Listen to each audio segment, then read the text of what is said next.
Coming to you straight from the Rio Grande and beyond.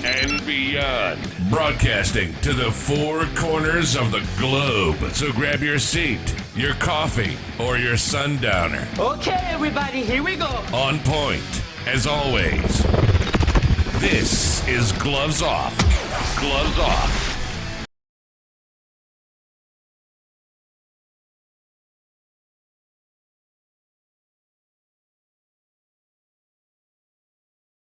Back at you and Gloves Off. I'm Paul Buitrón. I'm here with a great guest, my brother, Grandmaster Pat O'Malley. How we doing? I'm doing fine. How are you? Good, good. How's England going on right now? Well, apparently we're having a heat wave because it's about 25 degrees, probably 70 degrees in your thing. So we're having a killer heat wave apparently. According to Extinction Rebellion, we're all going to die in the heat, So. Well, over here we're going through a normal day. We're about 105. It's going to be later on today. So. All right. Yeah. Well, don't have that over here. Everybody be dropping dead. We've been over 100 since mid-April.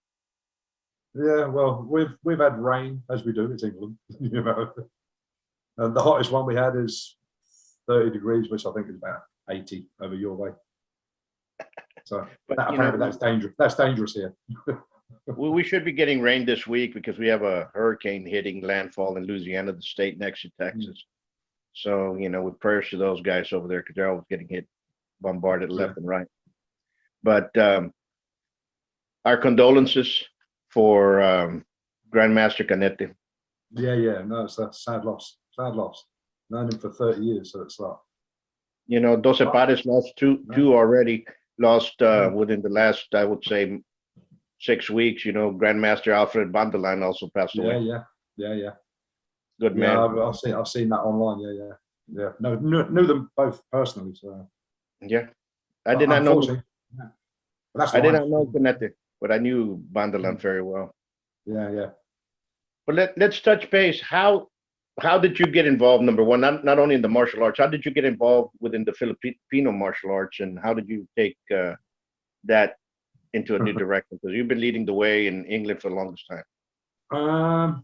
Well, I've done some martial arts as a kid. Well, I say martial arts, it was Taekwondo, so I wouldn't call it martial arts. But that might upset people, but that's my opinion. I used to be a little bit of a troublemaker as a kid. So I was like hanging about with gangs and whatnot, got in a fight, got stabbed in the leg, realized that wasn't working, so I took up boxing. So I'd done a bit of boxing. And I was having a conversation in a bar with a friend about fighting. And he turned around and said, oh, he does martial arts. I'm like, take up boxing. It's much, much easier. So he challenged me to a sparring match. And he beat the living daylights out of me. Then he pulled weapons out. And I'm like, that piqued my interest. Because obviously I was in gangs and was being a bit of a naughty boy. Right. So I got interested in that side of it. And that took me away from the gangs. So it was just conversation in a bar about fighting. And that actually took me, I got that engrossed in the weapons that I was doing that 6 days a week, 6, 7 days a week, 4 or 5 hours at a time, and just got totally engrossed in it. So literally a conversation in a pub that got me into the Philippine martial arts. And you've been to the Philippines yourself as well, right? Oh, numerous times. Yeah, numerous times. I used to go 6 weeks at a time to go and train. I was training 6 days a week. That's to have 1 day off, to have a few beers and whatnot. Yeah, 6 days a week. And be sort of 6 to 8 hours a day training. It's like when I first met Grandmaster Junie back in the late 80s, early 90s. I literally just fell in love with his stuff. I fell in love with the way he moved. And luckily he introduced me to other styles while I was out there and soaked it up. I was like a sponge. But I was always loyal to him, even though I have my own sort of group, because I didn't want to get involved in internal politics, because you know what it's like. So it was easier for me to have my own group and be with them, but sort of at arm's length. So you didn't get involved in the politics. And Junie always knew that. He knew that's the way I always wanted to do it. Because I would never have them say, you have to train with me and no one else. I was like, if someone I thought was good at something, I would go see them. I used to travel to Germany to go and see Remy Pressas when he was there as well.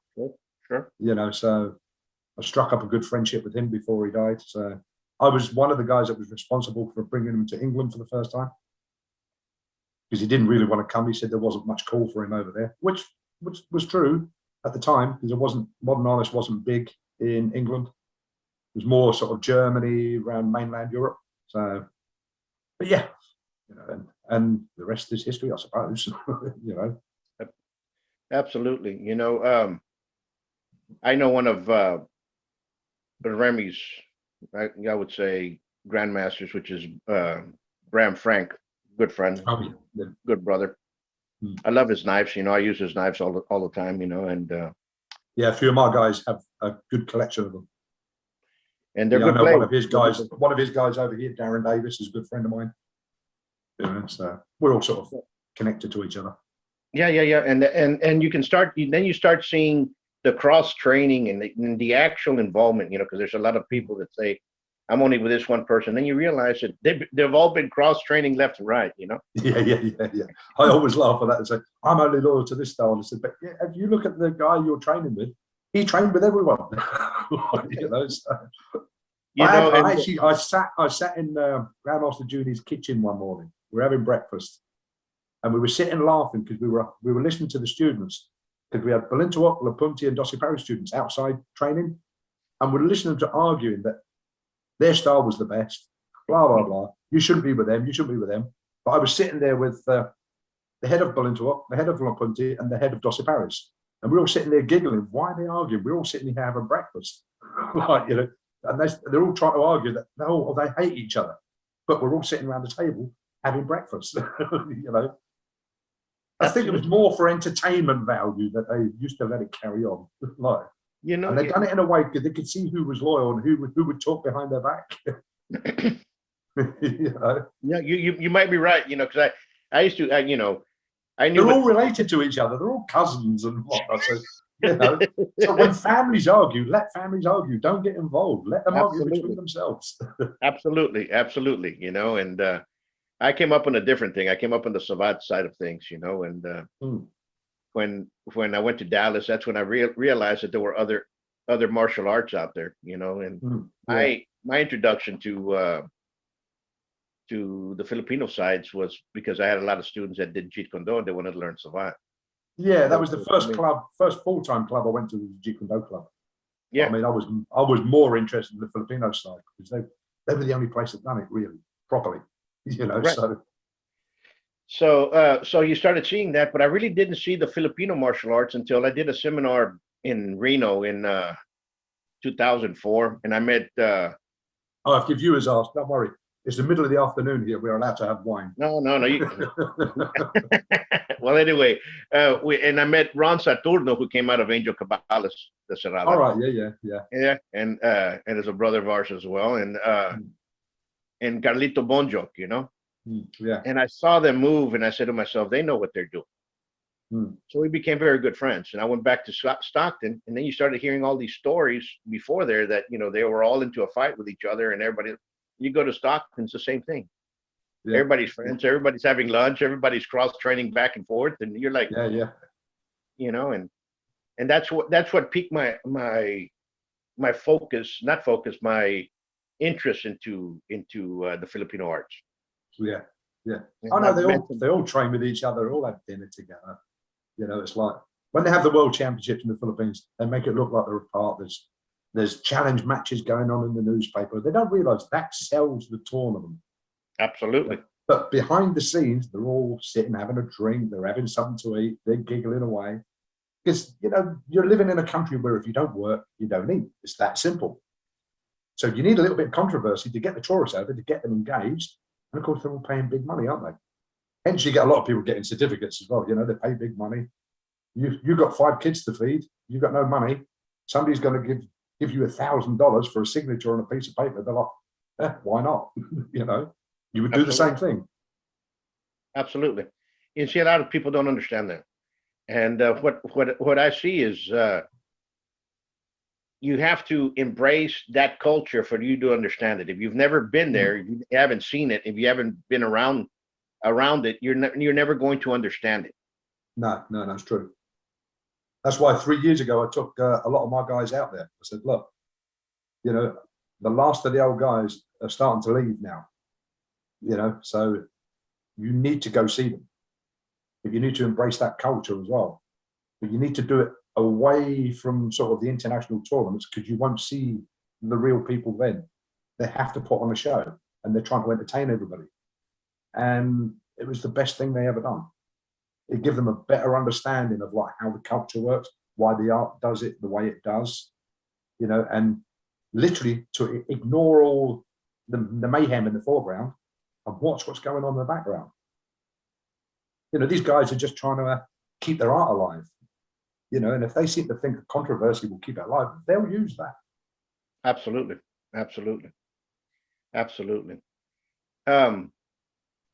You that trained with the different masters back then, what were the different subtleties of each one? What was the differences between the different styles, if you want to put it that way? What would you say if you can dissect that?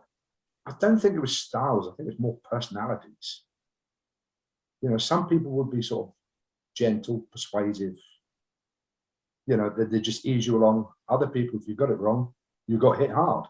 As simple as that. It's just their personality. You got it wrong, whack, get it right. What am I doing wrong? Whack, you'll find out.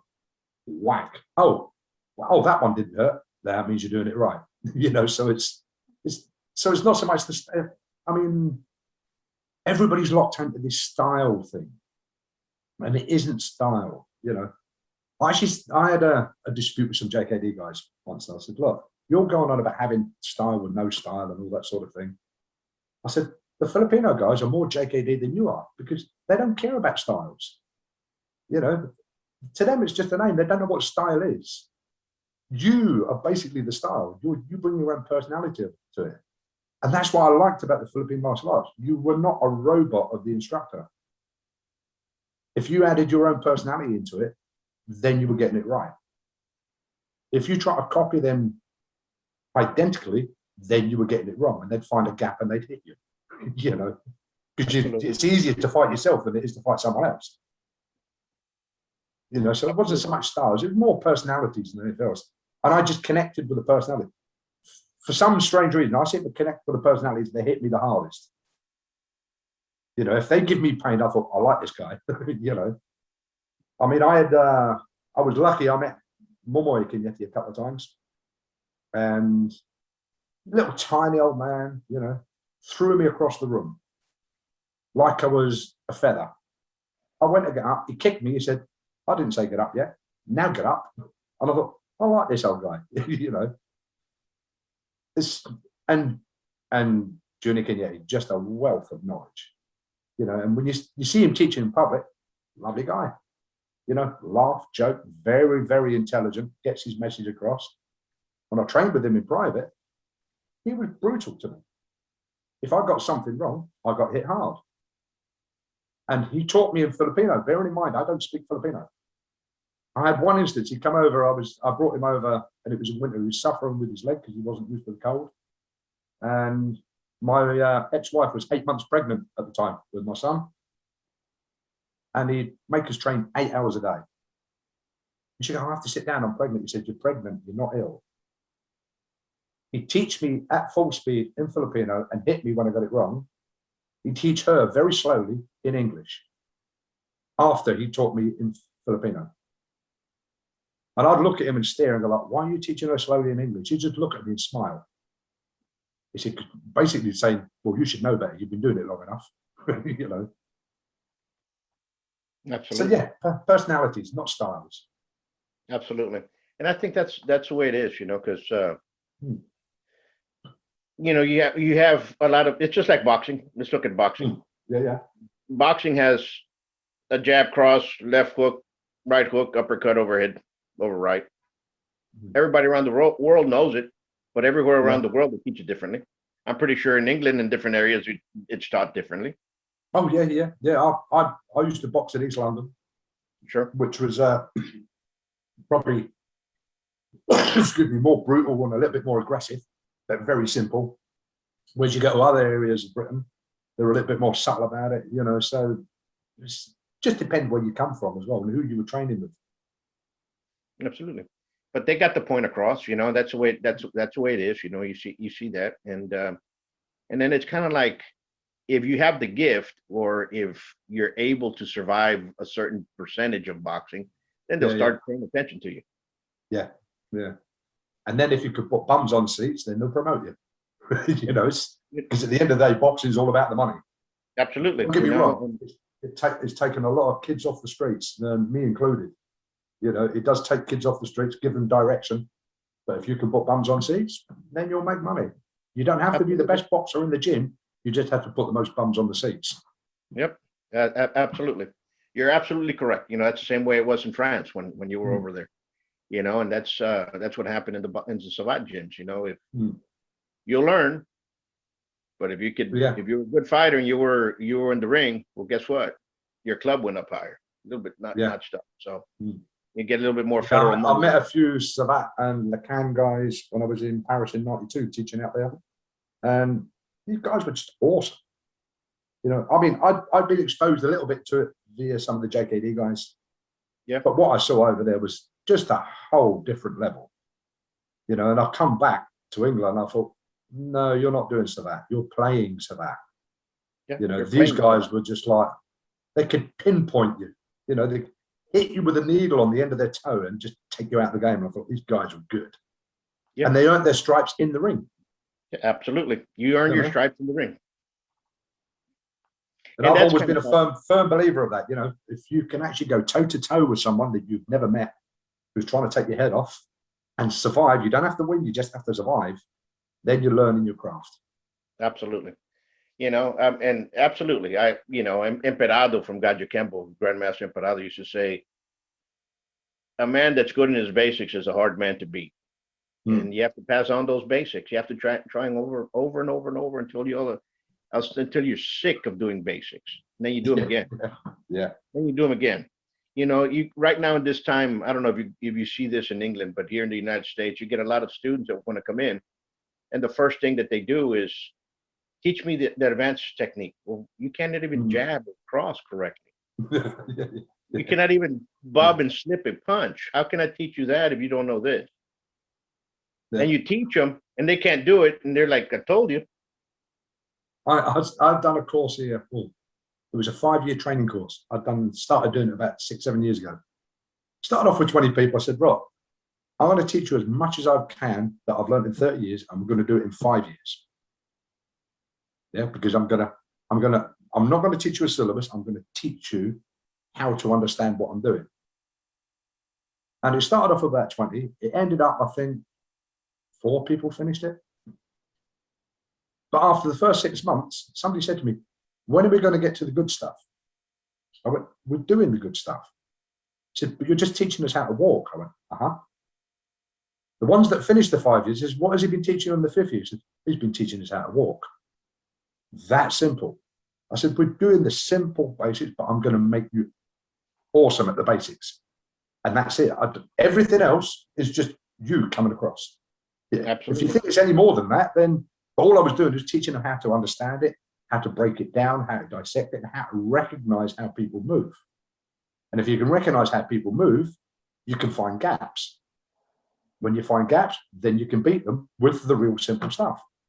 Absolutely. Everything else is just flower. It's just flowery. It looks pretty. Absolutely. It's not a demonstration, is it? When somebody's trying to take your head off with a machete, it's like. No, you're absolutely. I even proved a point. One of the courses, about 1.5 years into it, I got one of my guys who, if you see the training videos on YouTube, I've got this little Indian guy that I use all the time, and I must admit, I do beat the living daylights out of him. When I hit him, I always hit him hard because I want people to say, look, this is how it works. So when I hit him hard, he goes down for real. He's not acting. We'll do it gently. So all of a sudden I go bang and I'll hit him hard and he'll go down. See? So don't tell me it doesn't work. He's just on the floor. I said to him, I'll give him a machete. And I said, right, you go up the end of the room. I said, run at me and do your best to take my head off. And he knows if he didn't try, I'll hit him even harder. So when he tried, as he done that, I literally just shifted, went, go to the side, and nearly threw him out the window. And people, how'd you do that? I said, all I've done is I just turned, I lifted my hand up and I put my hand back down. Really simple, it's really basic. but just had the courage to know that my abilities in my basics was better than his intent to try and take my head off. Absolutely. And that's exactly what you said there. Your belief in yourself. You have to have faith in your own technique. You have to have faith. If you don't have faith in what you're doing, forget about it. I do it now when I'm teaching. I'll say I have certain guys I use, and the reason I use them, I know because when I say hit me, they will try and hit me. Right. Because if they don't try and hit me, then I hit them even harder. And I go like, okay, hit me, and then I'll just move slightly, go like, and while I'm talking to someone else, yeah, okay, and then how did I miss? I said, because I knew you were coming. I said, I could see the way you moved, where you were going to go. So all I had to do was shift a little bit, and I knew you were going to miss, because once you've decided on a target, you're not going to change halfway through. I said, and it's called observation skills, and I'm confident in what I do. Absolutely. Don't get me wrong, it goes wrong sometimes. We're not infallible. I've had many cuts and bruises, but that's how I learn. No, you're absolutely correct. There's a lot of people come in and like, again, I'm going to go back in today's society. They want everything microwavable, the American way. Everything has to be laid up right there and in front of you. It's already cooked up. You don't even have to turn on the stove anymore. Everything's already cooked for you. Yeah. And that's the way they look at the martial arts or whatever. So they'll come in, they'll say, okay, I need to learn this in 3 months because my friend over there just paid an arm and a leg in Taekwondo or a chop and block school, and all of a sudden he's a black belt. Yeah. How come I'm not a black belt? Well, number one, in Savate, there is no black belt. And then all of a second, it's going to take you time for you to learn what you're doing here. Yeah. And then all of a sudden they kind of look at you and all of a sudden they don't come back. It takes time. It takes time to process everything into muscle memory. Whether you're kicking, whether you're punching, whether you're escaping a punch, blocking a punch, or evading a punch, or what have you, or countering. It takes time. It takes time. Yeah. I mean, don't get me wrong. I think YouTube is actually a good medium for recording stuff. Sure. But its downside is everybody seems to think they can learn from it. Absolutely. And yes, you can get new ideas. If you've got an experienced eye, you can pick a few things up and go, oh, that's interesting. I never thought about doing it that way. Sure. But it doesn't beat the fact that being face-to-face with someone. No. And what people seem to forget now is everything is hard work. It takes hard work. I mean, my first full-time club was at Bob Breen's Academy. He's the guy that brought JKD to Britain and Europe. And he brought over a lot of Filipino masters from the Philippines as well. So it was a sort of hub. I was quite lucky in that his club was sort of like the top university in the whole of Europe for martial arts. Sure. And everybody specialized in something. So there's always someone there that could actually give you an idea into Salat, Thai boxing. We had top Thai boxers that weren't JKD guys, they were Thai boxers, And when I started there, I was a student. Before I left there, I was teaching guys that were instructors when I was still a student. And they turned around and said, gosh, you've progressed so fast. I went, no, you train twice a week for an hour. I train 6 times a week for 6 to 8 hours. So in effect, I've actually trained longer than you have because I put more time in.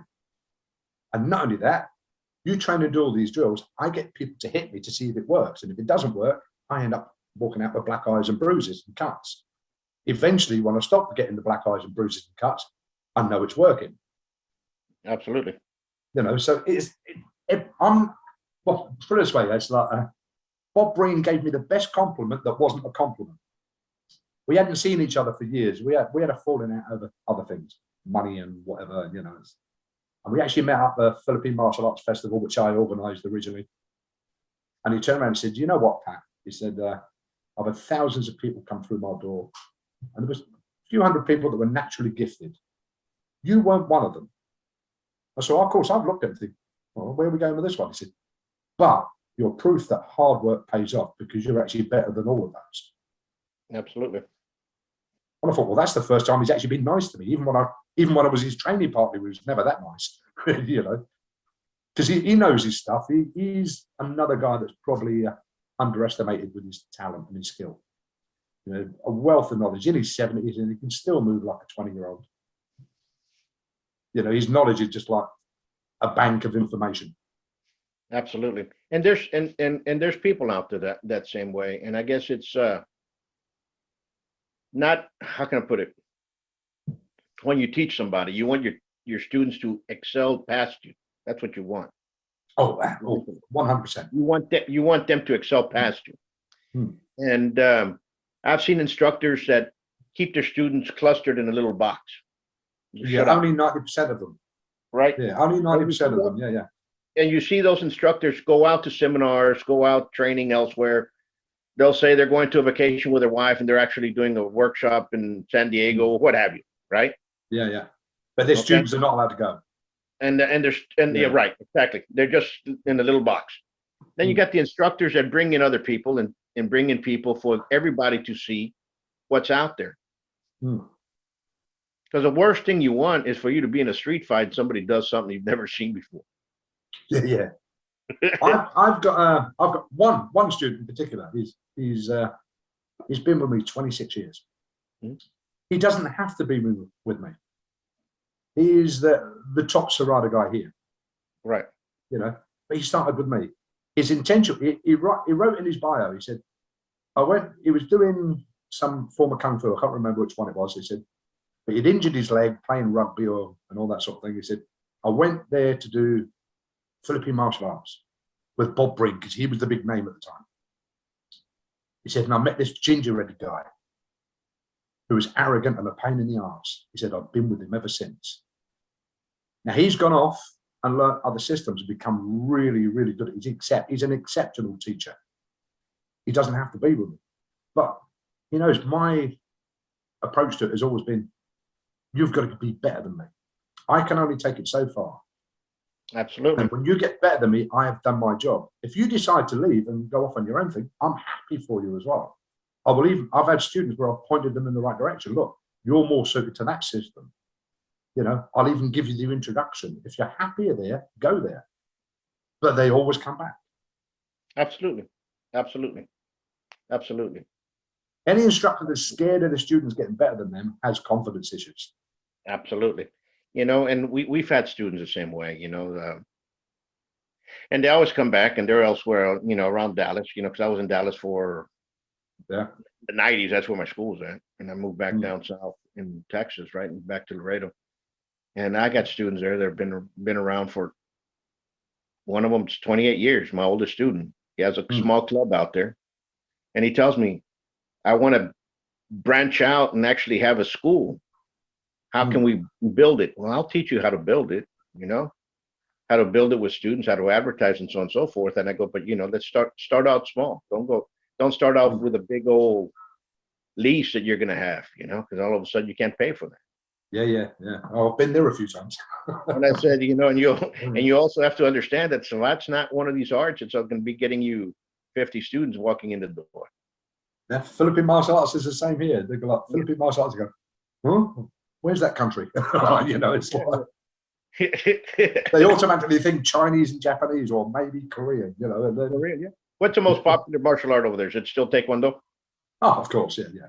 I wouldn't call it martial arts. Sorry for insulting you Taekwondo guys, I know that. Yeah, yeah, you know. Full contact belly dancing. Yep, yep, you know, but let me put it to you this way. We've even though we all make fun of Taekwondo, it's still an excellent sport for the. It's promoted well. It's a good sport. They're good athletes. They are good. I will admit they are good athletes. You know, not my cup of tea. Even though I did start off in it, still not my cup of tea. And but you know, you got good people in Taekwondo that, you know, come out and, you know, I would say the old Taekwondo back in the 80s and 70s. That's when I learned it. Yeah, yeah. You know what I'm saying? You know, it was different. You know, it was different. It wasn't like the Olympic stuff. You know, bounce, bounce, bounce, kick, fall over, win a gold medal. You know, yeah. But they have to accommodate for the games, I suppose. You know, so same with Filipino martial arts. You know, the full contact stick fighting in the army, they accommodate for the games. People forget it's there to promote the art, and it looks exciting. That's all it needs to do. It doesn't mean that is it. Some people think the sport is, oh, that's Filipino martial arts. No, it's not even 1% of it. That's the entertainment stuff. That gets people's attention. That's not the real thing. Because take all that gear off, guess what? Nobody fights like that. You know. Absolutely. And you know what? I must have been about 7 years ago. I was in Stockton. And I was talking to several grandmasters. You know, Michael Buitron was one of them. Carlito was one of them. We're all sitting down there. Art Gonzalez, who passed away last year. And we're all touching base, and we said, "Is there any sport, you know, between maybe we can put Lacan and put everything together in one?" I said, "Yeah, but let's think about it." I go, and everybody said, "Well, it can't be all that full contact stuff that's going around." I go, then we have to understand what reality is. Yeah. And how is the strike going to be judged? If I hit you in the head, yeah, you can put 2 points to it, but you have to stop the bout, because if I hit you in the head with a stick or with a blade in the street, the person's going down. It's over. That's it. That's the end of the story. Yeah. So we ended up with the pads, and we ended up with, you know, helmets and lacrosse gloves, and we started off like that, and you know, and we've had a lot of people come to it from all different martial arts. Hear the rules, the reality based. Even though you're wearing pads and a helmet, it's reality based. If you get hit in the head, it's over. You have to stop the bout. You know. Yeah. It has to be a well-armed strike, not this piñata striking stuff. I said, you know, it has to be done correctly. And it's been taken off. And it's funny because I make fun of the guys in France with Lacan. I go, I get more people in our stick fighting than you guys get in your world tournament. They start laughing. Yeah. But, you know, but we have to make sure to accommodate everybody that's in there. It's good. As long as you keep it simple to understand, you know, exciting to watch, and you still realize it's still a sport. You know, I mean, when I first started off in the tournament stick fighting, the armor we had was basically like wearing a couple of sweat tops. You know, the helmets were way too heavy, but we could thrust, we could butt strike, we could foot sweep. It was a bit more brutal, and I was known for being quite brutal. And I used to read the rules inside and out, and I used to try things that were never written in the rules. I thought, they didn't say I couldn't do that, therefore I'm going to do it. Absolutely. And over the years, they had to start writing in, "Oh, you're not allowed to do that anymore." Like, you know, because I thought, well, why not? If this is going to hurt the guy, if he's hurt, he's not going to hit me. You know, so, and we didn't have to wear gloves or groin guards or anything like that. You know, we could just come out in our underpants if we really wanted to. You know, but of course, as the sport progresses, it gets more civilized, as they say.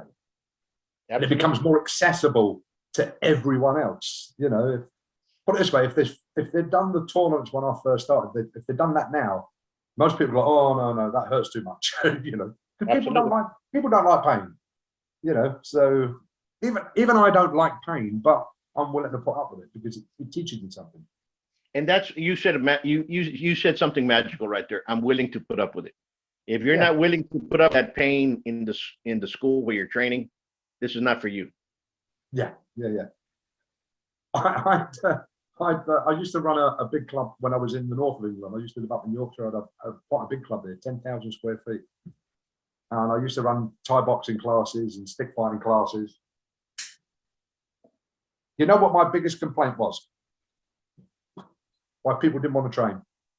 What? It hurts. Yeah. I went, well, the clue's in the name. It says full contact. Yep. So I'm going to hit you once you're good enough. Don't get me wrong. When you first walk through the door, I'm not going to come up and beat the living daylights out of you because you're not going to come back. But I'm going to build you up. And once I think you're ready enough, the contact increases. Once it increases to a point where, no, I'm now going to try and hit you as hard as I can. You've now got to stop me. And they'll go, "Oh yeah, but that hurts." I'm like, "Yeah." "Oh, you nearly hit me." I said, "Yeah, but I didn't." So you're learning something. But when you do hit me, it's going to hurt. That's the name of the game. Unfortunately, you go out on the street, you can't say, "Oh, Mr. Attacker, if you attack me, please don't hit me too hard." You know, that's why I would never treat women in my class any different to men. I turn around and say, at the end of the day, who's more likely to attack a woman in the street? It's going to be a man. Absolutely. Do you think he's going to hold back?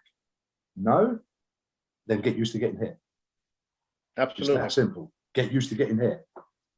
And that's where we've been losing a lot of, I guess, that because that's reality right there, reality. And you have a lot of people that don't want to accept reality. They want to be babied, and you look at, and they're being taught stuff out there that's not, number one, it's not going to work for a man, yet alone for a woman. Yeah. And it's not going to work. I'm sorry to tell you, and I used to teach at the college here. But it might work if they put the word tactical in front of it. Right. Yeah. And they wear combat trousers and stuff, like, because it looks good, doesn't it? And the combat tactical, I think that's the name you have to put in everything now from now on. But and or defense, or defense tactical, everything else. I think we should call it tacticant. Tacticant. But I was going to tell you a story. I used to teach at the college over here, and right next to the other side of the gym was a police academy. And there was this 5'2", 5'3" little redhead about this big, and then she comes out and she says, "I'm going to teach you all how to bring down an opponent." Okay. And I'm teaching. You've piqued my interest already. I'm teaching over here, and I'm kind of looking sideways over there, and all my class is punching and kicking each other. And she goes, and she brings out this big old, they were all federal officers.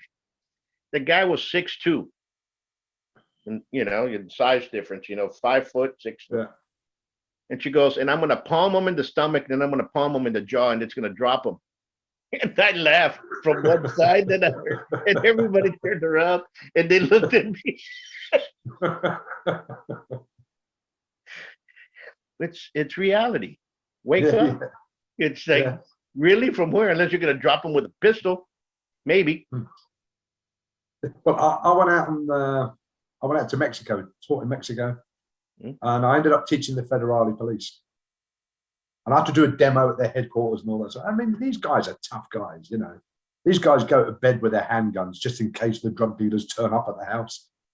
And they said, "Oh, we have this problem with the machete attacks." And I said, "What would you do?" I said, "Well, I would shoot them."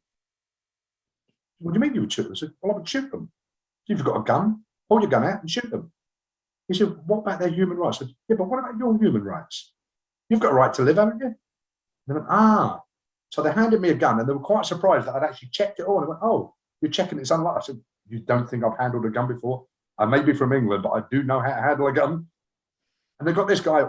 I mean, they come like it's not a set piece. They said, "This is how the drug dealers come at you with machetes." So I just went, click, click. He went, "Oh, I thought you were going to do the technique." I said, "Yeah, I did. I pulled the trigger twice." I said, "It's not rocket science." I said, "What else do you want me to teach you? You've got a gun. Use it." Absolutely. You see, and that's where everybody falls. That's where everybody fails.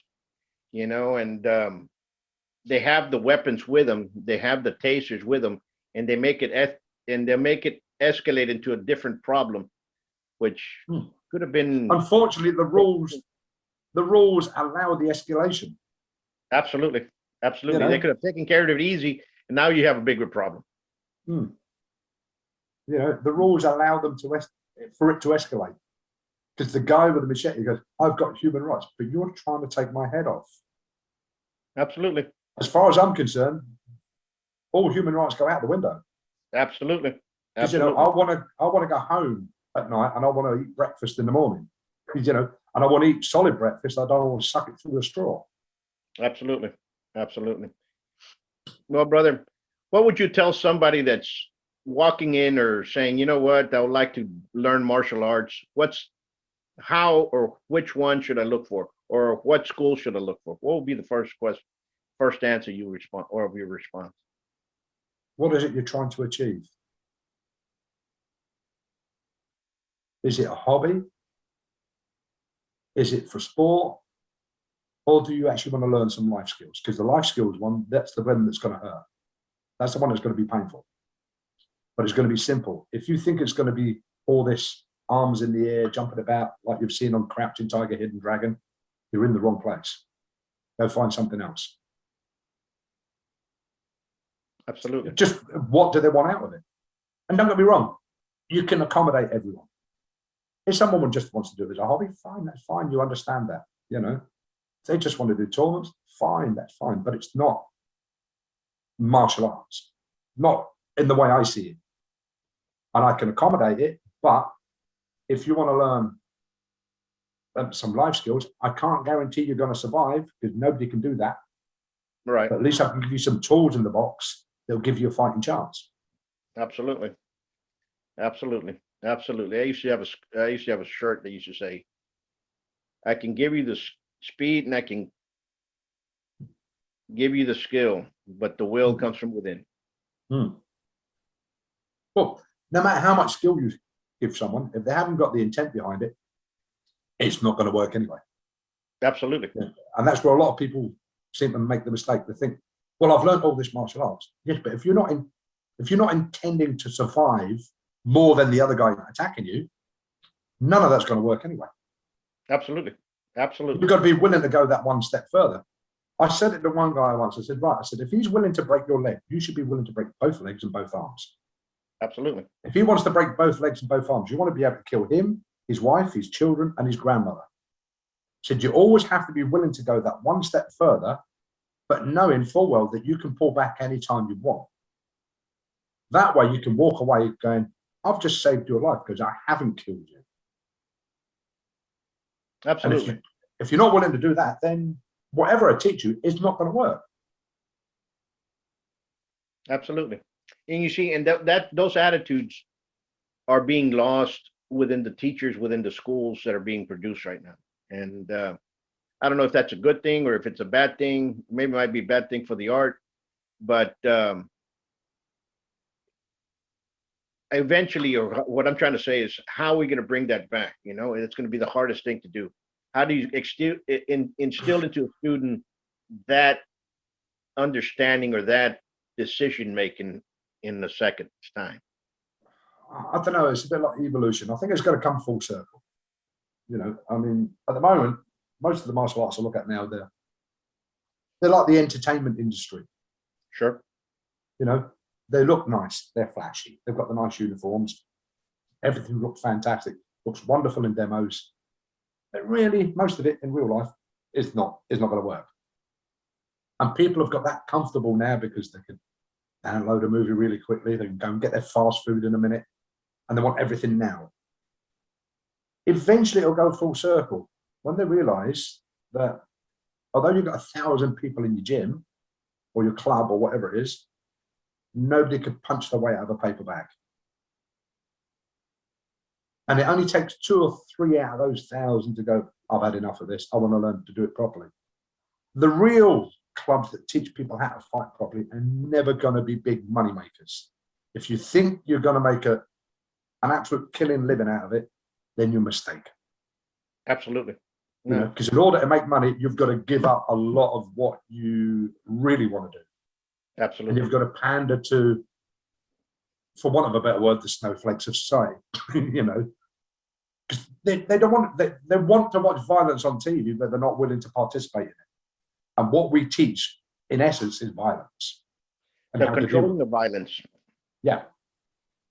Yeah. And you have but to we be able teach violence. I mean, they go, oh, I'm doing it for my inner peace. We are teaching violence. And yes, when you're in the middle of it, there is a form of inner peace. You're in a quiet place and you're focused on what you're doing. But you have to be realistic about it. No, you're absolutely correct. You know, I was talking to some parents that came in there, and the kids have been with me for a while now. And he says, one of the dads tells me outside, you know, and I know him, he's a friend of mine. He goes, when are they going to be going to a tournament? And I go, well, number one, Savat doesn't have tournaments right now, especially in that age group.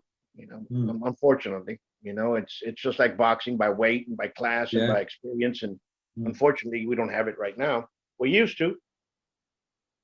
And he goes, okay, because I really wanted to find out if you really could do something. And I go, your son's pretty adequate right now. He's been with us for about 5 years. He's a tough lad. He can kick and punch and can take it, and he can move. You know, I go, he goes, I never realized this, but you're actually teaching my kids how to beat the shit out of somebody else. I go, yeah. Isn't it amazing when they get surprised when they hear that thing? You know, I said, yeah, I'm actually doing that. And he goes, but I'm doing it in such a way that they can be able to control themselves from doing that and reframe themselves and understand when they have to. Yeah. Because if somebody wants to learn how to fight, he's going to learn how to fight in the streets. He's going to join a gang. He's going to learn how to fight. Yeah. Well, okay. When I was younger, I was in gangs. You know what I'm saying? And he's going to learn. I would never walk away from a fight. Absolutely. Now I can walk away with confidence. Absolutely. I've probably walked away from more fights now than I did when I was in the gangs. I just look at them, shake my head, walk away, and I start giggling. And people have been with me, what you're laughing at? I said, because I could have really hurt that guy. I just chose not to today because I'm not in the mood. You know. No, and don't get me wrong, some people have caught me on the wrong side on a bad day. You know, and I spent 15 years on the doors as well. I know I can handle myself. I've had people try to stab me, shoot me, run me over in cars, and I'm still here. I'm surprised I'm still alive. You know, but, you know. Absolutely. And that's what needs to be brought out because that's what's out there. And I go and I was talking to some other folks, and I said, "Oh, my son's in so and so's class." And I said, "Okay," and I go, "But can I take him to you and you teach him a couple of things?" And I go, "Then why do you have him over there? If you do not trust the martial arts school that you're in with what they're teaching your kid, then you better pull him off and take him somewhere else." Yeah, you have absolutely. to trust it. You know, but then to some people, it's a babysitting service as well, isn't it? That absolutely, that's a babysitting service. And if you're fine with that, it's fine. You know, I want you to make more money. Yeah. We're all competitive to make money. I know guys that run babysitting services. That's what you're right. I know guys run babysitting service. They have the big house, the big car. They're happy. You know, they walk around with the perfect white teeth and look at me. I'm a successful martial artist. No, you're a successful businessman. Yeah, you're far from a martial artist. Kindergarten. Yeah. I don't teach kids. I refuse to. I have taught a few over the years, and they're still with me now. Because I did teach a kids class when I was in a little village up north, and it just became a babysitting service. And I'm like, I can't do this, you know, because they didn't want to be there. I didn't want to teach them. So I actually walked in one night and said, "Right, everybody leave." Yeah. One kid stayed with me, and he's been with me ever since. And he's very good, you know. So and we have some here that been with us for a very long time. They've turned. We got some that, you know, I got one that grew up he started when he was 10 years old, and he did 3 tours in Afghanistan. You know, he's a ranger. Now he's, you know, he calls me every so often and sends me a card and says, "One day we'll go back and train. One day you'll go back and train." You know? Yeah. But, you know, he turned out to be an excellent fighter, and now he's doing that, except for that fiasco that happened this past weekend. Yeah, but that's not down to him, though, is it? No, not even. He's out. He's actually in North Carolina. He did a last tour about 4 years ago. Yeah, I have a few friends that are ex-forces, and they're pretty pissed, to say the least. Oh yeah, there's a lot. What was the point? You know, so yeah, and that's not down to the guys on the ground. No, it's they done their job. They've done their job, and we honor them and we respect them and everything else, and they're the ones that keep our freedoms from being overrun. That's down to the people that don't have to put their arse on the line. Excuse my French. You know, it's like that simple, and they never will put their arse on the line because they're the ones that imposing rules now never stick to them themselves. Absolutely, because obviously it doesn't affect them personally. Absolutely, you're right. You're absolutely correct. Absolutely correct. Absolutely correct. Brother, anything else you want to say to the folks out there? Well, hopefully when all this fiasco finishes, I'll come over and see you all. You know, we have to. We have to do something. Either share a few bourbons, you know, which is the American imitation of whiskey. You know. No, we'll go with whiskey. Yeah. Oh, don't get me on whiskey though, because I can be quite dangerous on whiskey. It's a bad drink for me. I'm a Scotsman by birth. Whiskey and me doesn't mix too well. But if you want to see a good bar fight, put a couple of whiskeys on the table. Well, that's the way, you know, and that's why people say you want to go drinking with us. No. I'm a magnet to fights. I can be. I know. Brandy, rum, vodka, gin, fine. I just want to go to sleep. Put a whiskey on the table, then I'd fight my mother. You know, and I found that out many, many years ago. Yeah, absolutely. One of my students a few years ago, we went out drinking, and we were having a real good session. And we hit the shots. And we're doing tequilas and rum and whatever. He said, "Have this shot." And of course, by then I'm 10 barrels in, so I'm pretty gone. And he didn't tell me it was a whiskey. Half an hour later, I'm scrapping with the doorman. I ended up with a scar here, a scar there, a fat lip. And I had to go back a week later and apologize to the doorman. He said, I didn't think you would do that. He said, "You're such a normal, nice, quiet guy. But you just turned." I said, "I had to hit you really hard because I thought you were going to kill me." And I went, "I do apologize, but I was going to kill you because somebody slipped me whiskey." Even all my other students said, "What the hell did you give him whiskey for?" So yeah, we'll skip the whiskey. We'll go on to something else. But it happens. It happens. But my brother, you be safe. You guys stay safe over in England. Let's keep Oh, no, on. I don't intend to stay safe. There's no fun in staying safe. I'm only saying that because that's the one sentence this last 2 years that's really wound me up. Stay safe. Never had any fun when I've stayed safe. Well, you're absolutely correct. But, you know, it's going to get. Oh, no, you're being polite. But, like, yes, I'm quite blunt when I say things. No, I don't want to stay safe. No fun in that. If I stay safe, I wouldn't have got married 3 times. Well, we're on that one the same way. I've been married 3 times as well. Yeah. But, you know, I get some women say, "Why'd you do it?" I said, "Well, you're a bit like a car. Once you can't service it no more, you've got to get a new one." Yeah, you know, he goes, when I thought you were married twice. And I said, "No, I've been married 3 times." What happened the first one? The first one was a practice wife. Yeah, the second one I just passed my driving test, and the third one was like I didn't like the car. No, they're great people, but you know, sometimes some things happen. Yeah, you can't live with them. You can't kill them. Yeah. You know, Until next time, a big, huge hugs. All right. Keep on moving forward. Yeah, Much peace. absolutely. Yeah, see you later, man. Bye.